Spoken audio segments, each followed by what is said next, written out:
a crowded, noisy nightclub in London, completely powered by the feet of the people dancing on the floor.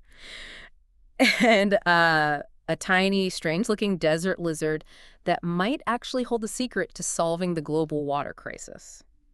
Oh, and a perfectly normal, quiet town where buying a simple plastic bottle of water is actually considered a crime. Welcome to the deep dive. It really sounds like a collection of science fiction stories, doesn't it? Yeah. But every single one of those things is real, and they're happening in the world right now. We are so glad you're joining us today. We are talking directly to you, the curious learner listening right now. Because, you probably read the news, you hear about climate change, you see pictures of plastic pollution in the oceans, and, well, it is very easy to feel overwhelmed. Oh, absolutely. You might look at the state of the modern environment and think, this problem is just too big. What can one person possibly do? Right, and that feeling of being overwhelmed is completely normal. When we look at global problems, the numbers are just so massive that our brains struggle to understand them. We feel small. We feel powerless. But the information we are exploring today tells a very different story. It is a story focused on action, creativity, and honestly, real hope. Exactly.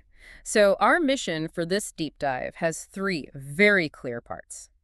First, we are going to list specific, practical actions that you can take right now to reduce waste and pollution in your own life. Which is super important. Second, we are going to propose ways for entire communities to adopt green living, and we'll look at inspiring examples from all around the world.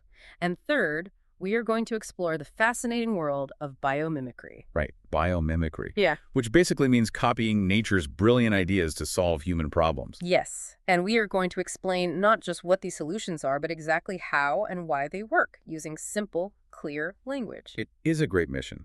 But before we talk about how to save the environment, we really need to establish why it matters on a deeply personal level. I mean, yes, we all know we need clean air to breathe and clean water to drink. Right, that is just basic physical survival. Exactly. But the research shows that our connection to nature goes much, much deeper than that. It actually affects our minds. Yeah, I was reading this fascinating study from the City University of Hong Kong in the source material. It really made me stop and think about my daily routine. The researchers found that spending just 10 minutes in a natural environment completely changes how we see other people. This is a crucial point. The study concluded that being in nature makes us view others as, quote, more fully human. Okay, hold on. More fully human. What does that actually mean in everyday life? Because if I'm walking down the street, I already know the people around me are human. I mean, I don't think they are robots. Well, let's break that down a bit. Think about walking down a really busy street in a big city. Okay. There are loud cars everywhere, gray concrete buildings all around you, and hundreds of people just rushing past you. In that stressful environment, your brain gets tired. Because it's trying to pay attention to everything at once. Yes, exactly. It has to process too much information. Yeah. So to save energy, your brain actually starts treating other people like objects. They basically become obstacles in your way. Oh, wow. If someone bumps into you, you get angry immediately. You are not thinking about their feelings or their life. You just think, this person is blocking my path. Oh, I definitely know that feeling, the angry city walker feeling. Right, we all do. But the study suggests that when you step away from all that concrete and, say, walk into a park with trees and grass, your brain relaxes. The mental pressure just drops. Makes sense. And because your brain is no longer tired and stressed, you suddenly have the mental energy to see people as complex individuals again. You become more sociable, you're more willing to cooperate or smile or even help a stranger. So wait, if I am feeling annoyed at the world, sitting under a tree for 10 minutes can actually repair my social skills. Like, it literally makes me a kinder person. That is exactly what the data indicates. And this creates a wonderful chain reaction. Because when you are kinder and you help others, your own self-esteem improves. Your personal anxiety goes down. Wow. So nature is not just a pretty background. It is a fundamental requirement for our mental health. It is like medicine for the brain. And mental health is a huge issue everywhere right now. Millions of people suffer from chronic stress or depression. And the prescription from this research is incredibly simple, and it's free. Just spend time among trees. Exactly. But what if you work in an office building all day? You can't always just leave your desk and go to the forest. Well, you don't actually have to go to a wild forest. There's another study from Chiba University in Japan that looks specifically at office workers. And the researchers did something very simple. They just placed a vase of fresh roses on the desks of some employees. Just a vase of flowers. Does that really count as being in nature? It does to the human brain, yeah. The researchers measured the physical signs of stress in these workers, like their heart rates. And in just 4 minutes, the workers who could see the roses became measurably calmer than the workers who had no flowers at all. 4 minutes to change your physical heart rate just by looking at a flower. That is powerful. It really is. But, here is where we have to face a really dark contrast in our deep dive. Nature has this incredible power to heal us, but human beings are currently creating a massive, terrifying threat to nature. Yes, we have to move from the beauty of a rose to the harsh reality of what we are doing to the planet. Let's talk about a place called Henderson Island. Let me set the scene for you, the listener. Henderson Island is located in the South Pacific Ocean. It is extremely remote. It is so far away from major cities that almost nobody ever goes there. Right, it's virtually untouched by human presence. Exactly. It is a UNESCO World Heritage Site, which means it is protected internationally because of its beautiful, vital wildlife. If you picture a perfect, empty island paradise with white sand, you are picturing Henderson Island. But the reality today is very different. It is currently one of the most polluted places on Earth. And it is not chemical spills or oil, it is plastic. Researchers went to this empty paradise and counted the trash on the beaches. They found 38 million pieces of plastic. 38 million. And the most shocking detail is that 99.8% of all the pollution on that island is plastic. That is unbelievable. Yeah, we must ask the logical question. How did 38 million pieces of plastic get to an island where no humans live? Right, because there are no factories there. There are no people throwing coffee cups on the beach. It was carried there by the ocean. The oceans have these massive circular currents of water called gyres.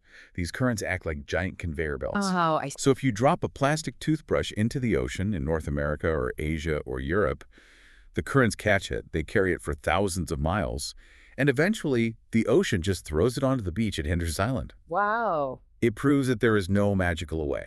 When we throw plastic away, it just goes somewhere else. That is a staggering image. 38 million pieces of our everyday trash washing up on a beautiful paradise.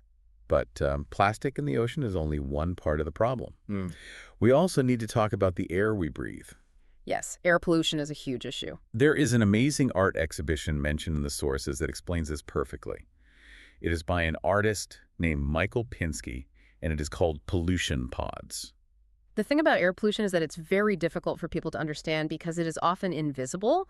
You can see a plastic bottle on a beach, but you cannot always see the dangerous gases in the air. Right, out of sight, out of mind. Exactly. So Pinsky's art forces you to experience those gases physically. He built 5 large domes shaped like giant tents. And when you walk into one of these domes, you experience the exact air quality, the exact temperature, and the exact smell of a specific place in the world. He actually worked with chemists to recreate these environments perfectly. Let's walk you through these pods. So the first dome represents Totra, which is a very small, windy island in Norway. You walk in, and the air is crisp and clean. It smells fresh. It is the only dome in the entire exhibition where it is actually pleasant and safe to breathe deeply. But then you move into the second dome. This is London. Instantly, the environment changes. It is foggy, gray, and heavy, and the smell is horrible. It smells strongly of diesel fuel, car exhaust, and just old traffic. Then you step into the third dome, which is New Delhi, India. This one is intense. The air smells like burning plastic and burning trash. And why does it smell like that? Because in many places, without formal garbage collection, people have to burn their waste just to get rid of it. The smell of burnt plastic really gets stuck in your nose. Next is Beijing, China, during the winter. You walk in, and you immediately smell wood smoke and coal smoke, because millions of people burn coal to heat their homes in the freezing winter. And mixed with that is the heavy metallic smell of smoke from huge industrial factories. Finally, you enter the last dome. This represents Sao Paulo, Brazil. And this dome literally causes you physical pain. It smells like car pollution, but there is also a high level of a gas called ozone. Right, ozone. When sunlight mixes with chemicals from car exhaust, it creates ozone. And when you walk into this dome, your eyes immediately become red and watery. You feel like you need to cry. Your throat actually starts to burn. The goal of this art is to make you understand that this is not just numbers on a page or a graph on the news. This is physical suffering. It sounds like a terrifying theme park ride. You walk from room to room and it just gets scarier and harder to breathe. But the truly terrifying part is that this is not a ride. The statistics show that 92% of the world's population lives in places where the air is unsafe. 92%. Yeah, 92%. We're basically already living inside those scary domes. And we should definitely make it clear to the listener that we are simply reporting the facts and the science from the exhibition and the data here. We are not taking political sides regarding how different nations manage their industries. The chemistry of the air simply shows the physical reality of these major global areas. Absolutely. The air quality numbers are just facts. But hearing all of this, 38 million pieces of plastic, toxic air for 92% of humanity, it brings us right back to that feeling of being overwhelmed. It's a lot to take in. How do we even fight back against something so huge? We fight back by breaking the massive global problem down into very specific individual actions. Like, what can you, the listener, do in your own kitchen or your own closet today? Let's explore the blueprint for reducing waste. Okay, let's start with the plastic problem. The information highlights a campaign called the Plastic Challenge, organized by the Marine Conservation Society. The challenge asks people to stop using single-use plastics for a whole month. And single use is exactly what it sounds like. It is an item you use one single time, usually for just 5 or 10 minutes, and then you throw it straight in the trash. Things like plastic water bottles, disposable coffee cups, plastic forks and knives, or those little plastic triangles that pre-made sandwiches come in. Now, I have to be honest here. I used to think, well, I buy plastic bottles, but I always put them in the recycling bin, so I am not really causing a problem, right? That is a very common belief. But unfortunately, it's a myth. The statistics show that only about 9% of all the plastic ever made has actually been recycled. Wait, only 9%? Yeah, just 9%. Why is that number so incredibly low? If we have recycling bins everywhere in our cities, why isn't it working? Because recycling plastic is mechanically and chemically very difficult. Think about baking a cake. Once you mix the flour, the eggs, and the sugar together and bake it in the oven, you cannot unbake it to get the raw eggs back. Right, it's permanently changed. Exactly. Plastic is very similar. There are thousands of different types of plastic, and they are mixed with different chemicals and colors. When you throw them all in a recycling bin, factories have to try to sort them, melt them down, and remake them. It is very expensive, it uses a massive amount of energy, and the plastic actually loses its quality every single time you melt it. Oh, I see. So 91% of it is just buried in the ground or washed into the ocean because it's too hard or too expensive to recycle. That makes so much sense. If it is too expensive to unbake the plastic, they just throw it away. And that leads to the fact that up to 12 million tons of plastic enter the oceans every single year. So recycling is okay, but it is clearly not the main solution. Not at all. We must change our mindset from recycling to reducing and reusing. Creating a plastic bottle in the first place requires digging up crude oil from the earth. The process of getting that oil and refining it causes massive pollution before you even drink the water inside the bottle. So if we don't buy the plastic, they won't make the plastic. It's about supply and demand. So what specific actions does the challenge suggest we take? Because some of them really surprised me when I read the sources. Let's talk about clothes. Yeah, many people do not look at the labels on their clothing. Yeah. But a huge percentage of modern cheap clothing is made from synthetic materials, like polyester or nylon. And polyester is basically just a type of plastic, right? Yes, it is literally spun plastic thread. And here is the hidden danger with that. Every time you put a polyester shirt in your washing machine, the rough, tumbling action of the water breaks off thousands of tiny microscopic plastic threads. They're called microfibers. And those microfibers are too small for the washing machine filter to catch, right? Exactly. So they wash straight down the drain, flow into the local river, and eventually empty right into the ocean. Wow. So the specific action you can take here is to check your clothing labels. Stop buying synthetic plastic clothing. Instead, choose clothes made of natural materials that will break down safely in the environment, like 100% cotton, wool, or linen. That's a great first step. Okay, action 1, natural clothes. Here's another wild one. Chewing gum. Did you know most chewing gum is actually made of plastic? It is a shocking fact, isn't it? Historically, gum was made from tree sap. But today, the base of most standard chewing gum is a synthetic rubber polymer, which is plastic. People are literally chewing on a piece of plastic for 10 minutes and then spitting it out on the sidewalk. And because it is plastic, it never breaks down. It just stays there forever as sticky pollution. So the action here is to look for brands that specifically sell natural, plastic-free chewing gum. The broader lesson here is to invest in reusable items. Instead of buying a plastic bottle of water every day at lunch, buy one solid, high-quality metal or glass bottle and just fill it from the tap. Yeah. Instead of buying cheap plastic pens that run out of ink in a week, buy one nice pen that you can refill with ink. But what if you already have plastic things at home? I mean, you shouldn't just throw them away, right? Right, don't throw them away. I loved this anecdote from our research. Someone's mother had an old pair of plastic rain boots. They had holes in them, so nobody could wear them in the rain anymore. But instead of throwing them in the trash, she filled the boots with soil and planted beautiful flowers in them. That is a beautiful example of creative reuse. She gave the plastic a new job. It stays out of the landfill, and it decorates the garden. Okay, so that gives us clear, practical actions for plastic.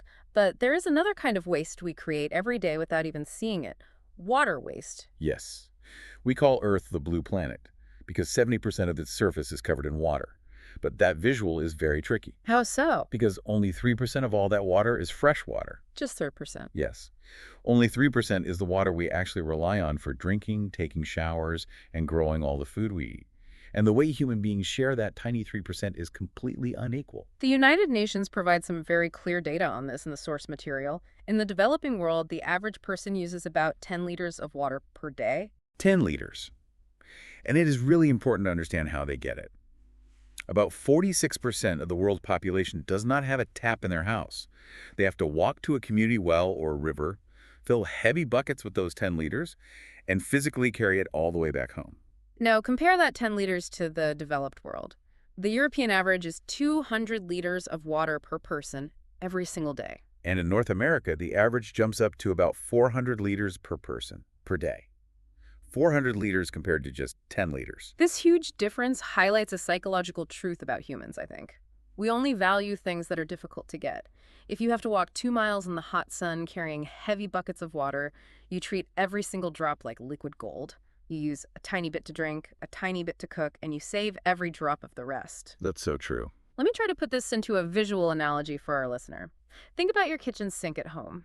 A standard kitchen sink holds roughly 10 liters of water.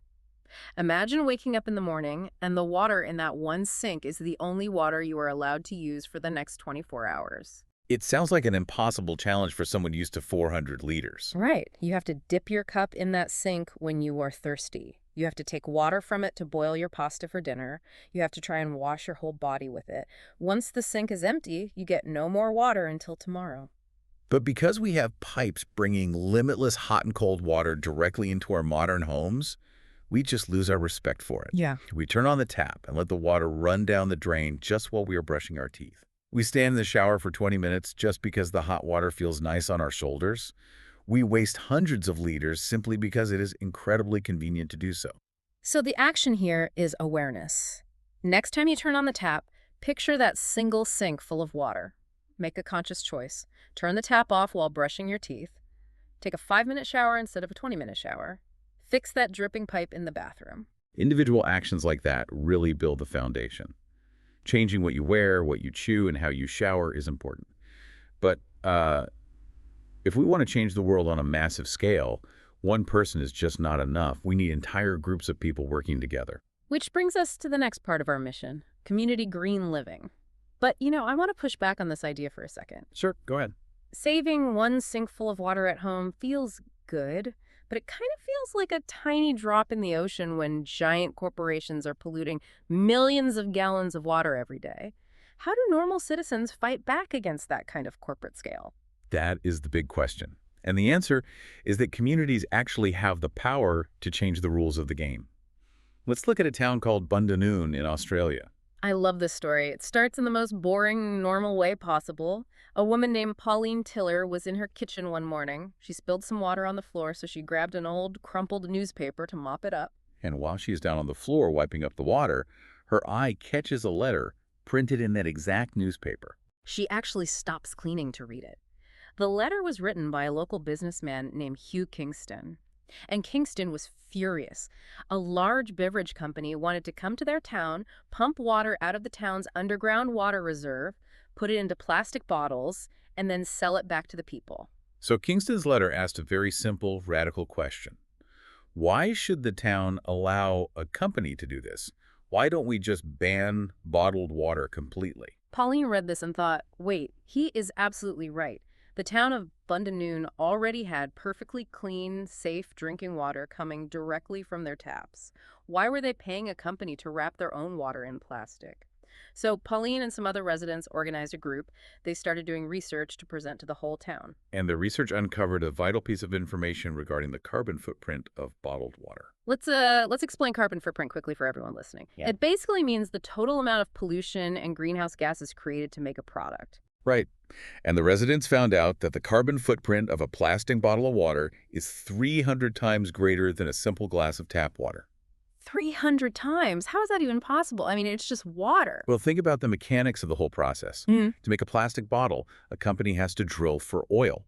They use massive energy to refine the oil into plastic. Then they use heavy machinery to pump the water into the bottles. Then they put thousands of these bottles onto heavy trucks that burn diesel fuel to drive them across the entire country. Oh, wow. And it doesn't stop there. Then the shops put the bottles into large refrigerators that burn electricity 24 hours a day to keep them cold. All of that pollution is created just to deliver water that you could have gotten by turning on your kitchen tap for free. When the town residents heard that explanation, they were completely convinced. They held a massive town meeting. And in September 2009, Bundanoon made history. They became the first town in Australia to pass a law making it completely illegal to sell bottled water. But, when a community makes a radical change like this, they also have to solve the practical problems that follow. If it is a hot Australian summer day and tourists are walking around town, how do they get a drink? Right, you can't just leave people thirsty. So the town built free water fountains all along the main street. They provide the tap water for free.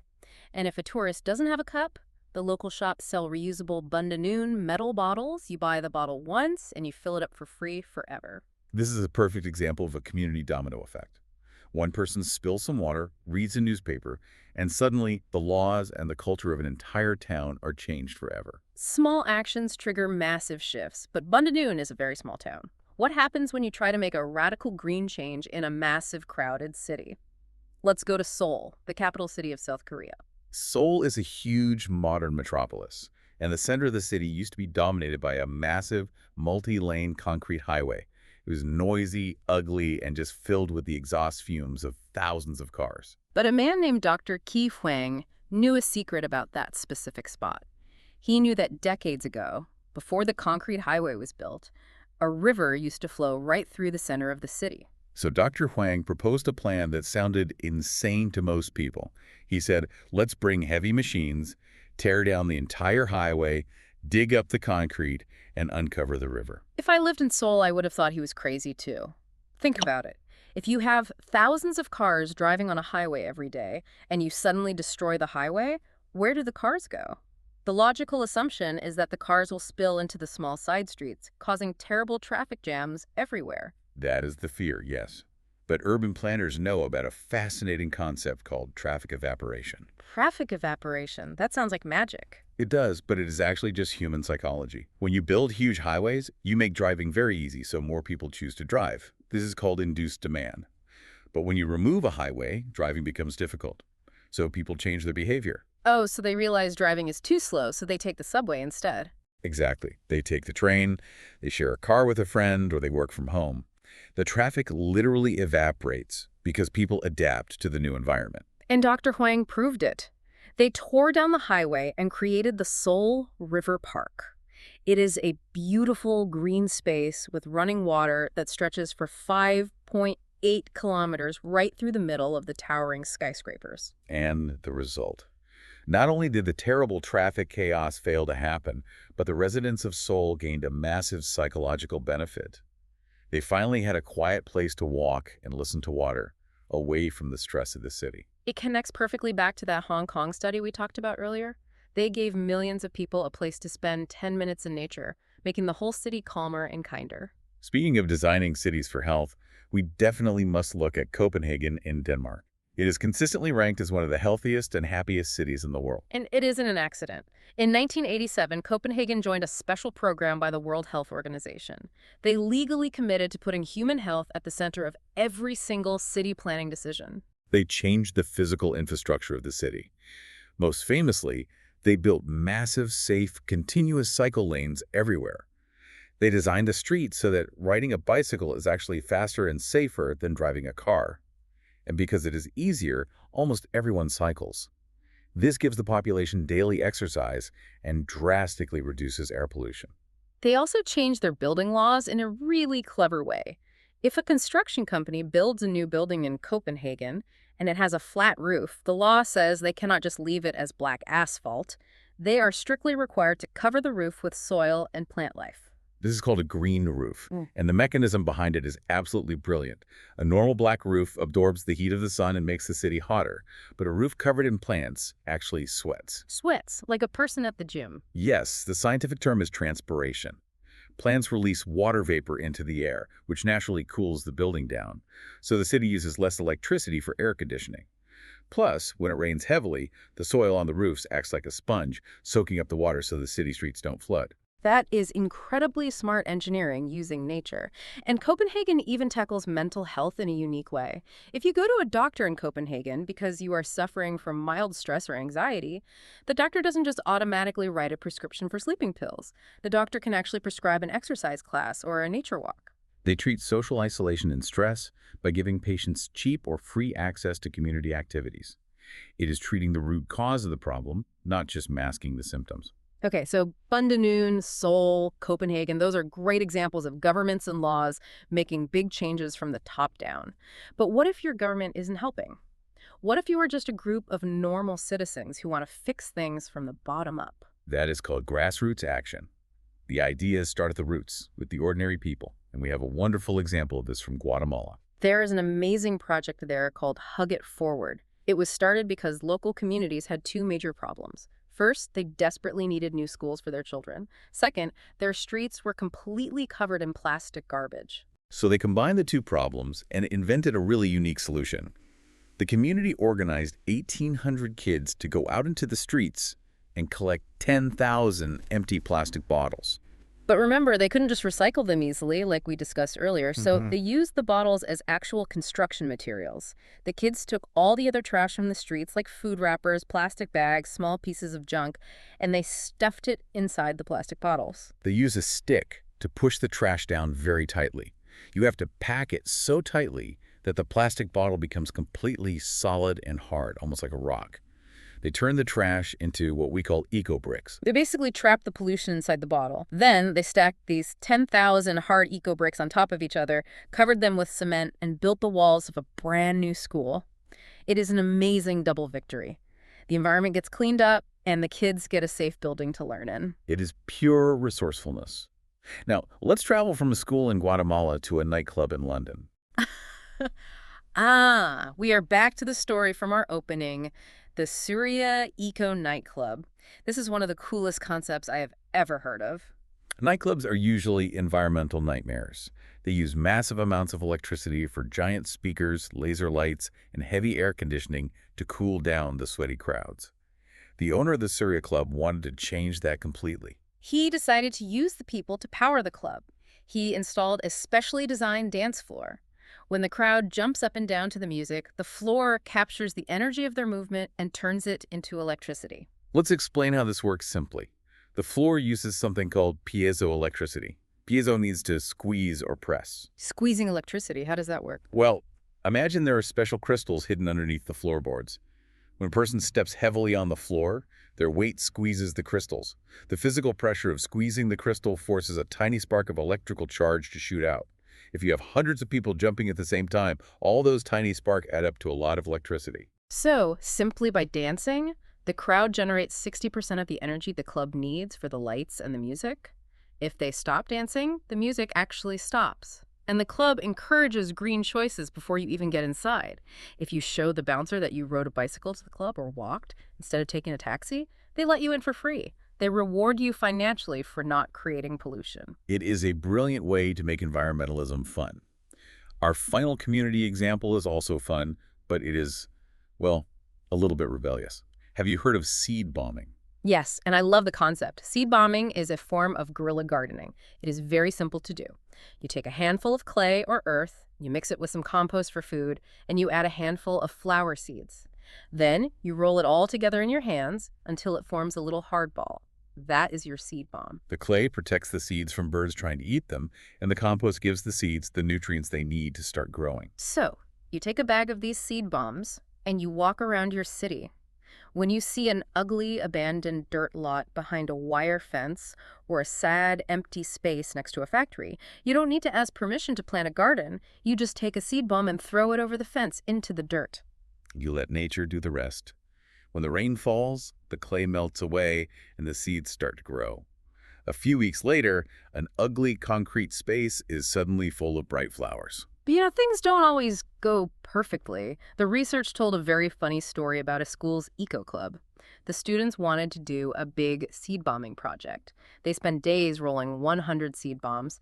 They even did the right thing and got official permission from the local authorities to throw them near some old factories on Market Street. But the communication broke down. Very badly. The students arrived at Market Street and started aggressively throwing these hard balls of dirt over the fences toward the factory walls. Someone walking by saw a group of teenagers throwing objects at windows and immediately called the police. The police arrived with their sirens blaring. They thought the kids were throwing rocks to break the factory windows. The poor students were absolutely terrified. They were taken to the police station. They had to sit there and try to explain to angry police officers that they were just trying to plant pretty flowers. Eventually, the town authorities confirmed the story, and the kids were let go, but it was a total disaster at first. Despite the funny misunderstanding, the core idea of seed bombing is deeply empowering. It allows any citizen, even a child, to take direct physical action to bring life and color back to forgotten urban spaces. It is a wonderful way to reclaim the city. So we have explored what individuals can do and what communities can do. But let's be honest, sometimes human beings face massive, complex problems that just seem impossible to solve. How do we get drinking water out of dry desert dirt without electricity? How do we build robots that don't fall over in an earthquake? When human engineering reaches its limits and we get stuck, we need to practice humility. We need to look to the greatest, oldest engineer on the planet, which is nature. Mother Nature has had millions of years of research and development to figure out how to survive. She has already perfected the designs. We just need to be smart enough to observe her and basically copy her homework. This brings us to the final part of our mission: biomimicry. Let us define biomimicry clearly. Bio means life, or living things. Mimicry means to copy or imitate. Therefore, biomimicry is the science of copying nature's brilliant biological designs to invent new human technology. It is like looking at a bird and saying, hey, how do we build an airplane shaped like those wings? Exactly. And the first case study in the information is truly mind-blowing. It involves a biologist named Andrew Parker who traveled to the harsh, dry deserts of Australia to study the thorny dragon lizard. I have seen pictures of this lizard. It is tiny, only about 20 centimeters long. It is covered in sharp spikes, and it lives in a place where water is incredibly scarce. It almost never rains. So the scientists asked a simple question. How does this tiny animal get enough water to survive in the baking sun? They observed the lizard closely and discovered something magical.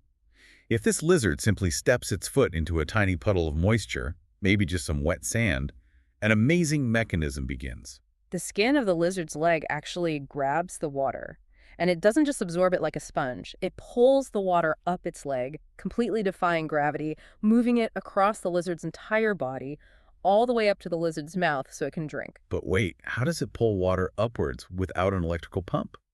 The scientists looked at the lizard's skin under a microscope. They found that the skin is covered in a complex system of microscopic tubes, or pipes. And these tiny pipes use a physical force called capillary action. Let's explain capillary action for the listener. Have you ever spilled a drop of water on a table and then touched the edge of a paper towel to the water? The water magically climbs up into the dry paper towel. That is capillary action. Water likes to stick to the narrow walls of tiny spaces. Oh, I see. So the lizard basically has microscopic paper towels built into its skin. It just touches wet sand, and physics automatically pulls the water up to its mouth. No electricity required at all. Exactly. So how do humans use biomimicry here? Engineers are trying to manufacture synthetic materials that perfectly copy the microscopic pipe structure of the lizard's skin. Think about the potential of that. If we can copy that skin, we can build simple, cheap devices that collect drinking water from damp soil or morning fog in the driest places on Earth. We could provide life-saving water to remote villages without needing batteries, solar panels, or complicated machines, just a piece of plastic shaped like lizard skin. It is elegant and life-saving. Our second case study of biomimicry moves from the quiet desert to the chaos of a disaster zone. We're looking at search and rescue robots. When a terrible earthquake hits a city, buildings collapse into mountains of broken concrete and twisted metal. There are people trapped underneath. It is incredibly dangerous to send human rescue workers in because the rubble could shift and crush them. So we send in robots with cameras. But engineers ran into a major problem. Standard robots use wheels or tank tracks, or maybe two legs. Moving over a flat floor is easy, but moving over broken, unstable earthquake rubble is incredibly difficult. Wheels slip. Tracks get stuck on sharp rocks. Two-legged robots lose their balance and fall over immediately. So the engineers asked, what animal in nature moves extremely fast, has perfect balance on terrible terrain, and can squeeze into microscopic spaces? And the answer was obvious: the spider. Spiders are structural masterpieces. Why? Because they have 8 legs. Let's think about the physics of balance. If you stand on 2 legs and lift one, you only have 1 leg keeping you upright. You are very unstable. But a spider with 8 legs can lift 3 legs to climb over a rock, and it still has 5 legs firmly planted on the ground. Its center of gravity never shifts dangerously. So engineers stopped trying to build robots with wheels. They started building rescue robots that look and move exactly like giant mechanical spiders. They programmed the robots to walk, using the same mathematical patterns that real spiders use to move their legs. These robotic spiders can run quickly over shifting rubble, perfectly balanced, and squeeze through tiny cracks and collapsed walls to locate trapped survivors. They could save thousands of lives, Mm. from lizards finding water to spiders finding survivors. What is our final example of copying nature's homework? For this one, we look to the ocean, specifically to this simple seashell that you might find washed up on the beach. Everyone has picked up a seashell. When you hold it, it feels incredibly light. But if you put it on the ground and try to step on it to crush it, it is amazingly tough. It is very hard to break. Scientists wanted to understand this contradiction. How can something be so light, but so incredibly strong? They put the seashell under a powerful electron microscope. And they saw that a seashell is not just one solid piece of material, like a piece of plastic. The shell is constructed out of thousands of tiny microscopic blocks that fit together perfectly. Let's use an analogy to explain why this matters. Think about a large, solid glass window. If you hit that window with a hammer, a crack starts. Because the glass is one solid sheet, the crack travels instantly across the entire window, and the whole thing shatters into pieces. Right. But now think about a wall built out of bricks. If you hit a brick wall with a hammer, you might crack one single brick. But the crack stops when it reaches the edge of that brick. It cannot easily jump across the mortar to the next brick. The zigzag pattern of the interlocking bricks forces the crack to stop. Exactly. The microscopic structure of the seashell is like a brick wall. The tiny blocks interlock. If a predator bites the shell and starts a crack, the interlocking design absorbs the energy and stops the crack from spreading. It is a brilliant way to achieve maximum strength with minimum weight. So applying biomimicry, human engineers are copying this exact interlocking brick wall designed to invent new, super strong synthetic materials. They use 3D printing and advanced manufacturing to arrange materials in the exact pattern of a seashell, and the applications are highly practical, mainly for human safety equipment. They are making protective helmets for construction workers or military personnel. Because it copies the shell, the helmet is incredibly lightweight, so it doesn't hurt the worker's neck to wear it all day. But because of the interlocking blocks, it is practically unbreakable if a heavy object falls on their head. They also use the material to make safety gloves for factory workers that cannot be cut by sharp blades. We are literally protecting the human body using the exact same structural engineering that protects a snail on the bottom of the ocean. It is so humbling. We walk around with our smartphones and our advanced computers thinking humans are so brilliant. But when we need to figure out how to make a truly strong helmet or how to pump water efficiently, we are still learning the basics of design from a seashell or a desert lizard. Nature has already solved almost every physical problem on Earth. We just need to be quiet, observe closely, and learn. And I think that beautifully connects everything we have talked about today. Wow, we have covered a massive amount of ground. Let's just take a moment to recap the journey we just went on. We started by understanding the profound psychological why. We learned that our brains physically need nature to reduce stress and help us see each other as fully human. Yet we are threatening their very nature with mountains of plastic on Henderson Island and toxic air in cities around the world. Then we zoomed in on the power of the individual. We discussed why recycling is failing us at just 9% and why we must reduce our use of plastic clothes, plastic gum, and single-use bottles. We visualize the reality of surviving on just 10 liters of water a day, one single kitchen sink full, to really understand the massive water waste in our modern lives. Next, we zoomed out to see how communities can scale up those actions. We saw how one woman reading a newspaper in Bandung led to an entire town banning bottled water. We saw Dr. Huang in Seoul tear down a highway to create a river park, proving that removing roads can actually evaporate traffic. We looked at Copenhagen using green roofs to sweat and cool their buildings, kids in Guatemala building schools out of trash eco-bricks, and dancers in London using piezoelectricity to power a nightclub with their feet. And finally, we explored the genius of biomimicry. We learned how copying the capillary action of the thorny dragon lizard's skin can collect water in the desert. We saw how the eight-legged balance of the spider is inspiring rescue robots for earthquake zones. And we learned how the microscopic brick wall structure of the simple seashell is teaching us how to make unbreakable helmets. It is a powerful reminder that human beings are not separate from the environment. We are a part of it. When we protect it, we protect our own minds and bodies. And when we study it, we find the amazing solutions to our greatest challenges. Exactly. So we want to leave you with one final provocative thought, something for you to ponder long after this deep dive ends. The next time you feel overwhelmed by the news or stressed by the noise of the city, remember the study from Hong Kong. Go find a park. Take a 10-minute walk among the trees to let your brain relax. But while you are walking, don't just look at your phone. Stop and take a really close look at a leaf or a bug crawling on the path or a bird in the branches. Look at how it is built. Look at how it moves. Because you might not just be looking at a simple piece of wildlife. You might be looking at the exact mechanical blueprint humanity needs to save the planet. Thank you for taking this deep dive with us today. Keep observing the world, keep asking questions, and keep learning. We will see you next time.